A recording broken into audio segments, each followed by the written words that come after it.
ஒரு சிறிய கிராமம். அந்த கிராமத்துல முத்தையா மற்றும் கணேசன் என்ற இரு நண்பர்கள் இருந்தனர். முத்தையா ஒரு கடின உழைப்பாளி. கணேசன் எதற்கும் குறுக்கு வழி தேடும் குணம் கொண்டவன். ஊரே பஞ்சத்தில் வாடுகிறது. ஊர் பெரியவர் முத்தையாவையும் கணேசனையும் அழைக்கிறார். முத்தையா, கணேசா, இங்க வாங்க. இந்த கிடங்குல மிச்சம் இருக்கிற கடைசி 2 நெல் மூட்டைகள் இதுதான். ஆளுக்கு ஒன்னு எடுத்துக்கோங்க. ரொம்ப நன்றிங்க ஐயா.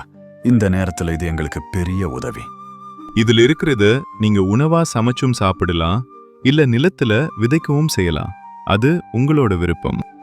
என்ன முத்தையா, பெரியவர் விதைக்க சொல்றாரு. வானம் காய்ஞ்சு போயிருக்கு, ஒரு சொட்டு மழை இல்ல. இதை எடுத்துட்டு போய் எதுக்கு கஷ்டப்படணும்?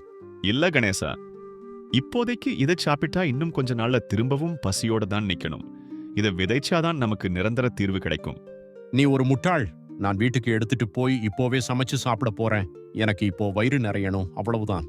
முத்தையா காய்ந்த நிலத்தில் குனிந்து மண்ணை தோண்டுகிறான். கணேசன் அவ்வழியாகச் செல்கிறான். என்ன முத்தையா, சுடு வெயில்ல கஷ்டப்படுற? நான் நேத்து செம்மையா சமைச்சு சாப்பிட்டேன். நீ இன்னும் மண்ணை தோண்டிட்டே இருக்கியே. பரவாயில்ல கணேசா, கஷ்டப்பட்டாதான் பலன் கிடைக்கும்.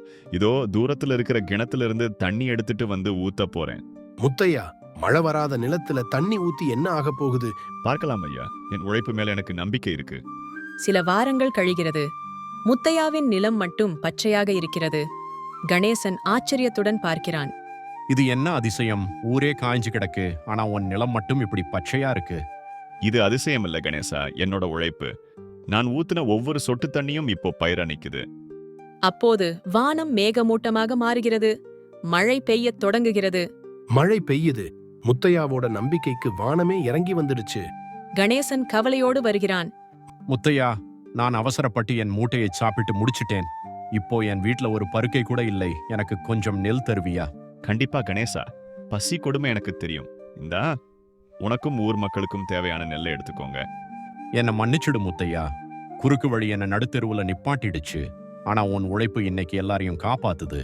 இன்றைய உழைப்பு நாளைய வாழ்வைச் செழிப்பாக்கும். சோம்பேறித்தனமும் குறுக்கு வழியும் தற்காலிகமானதே.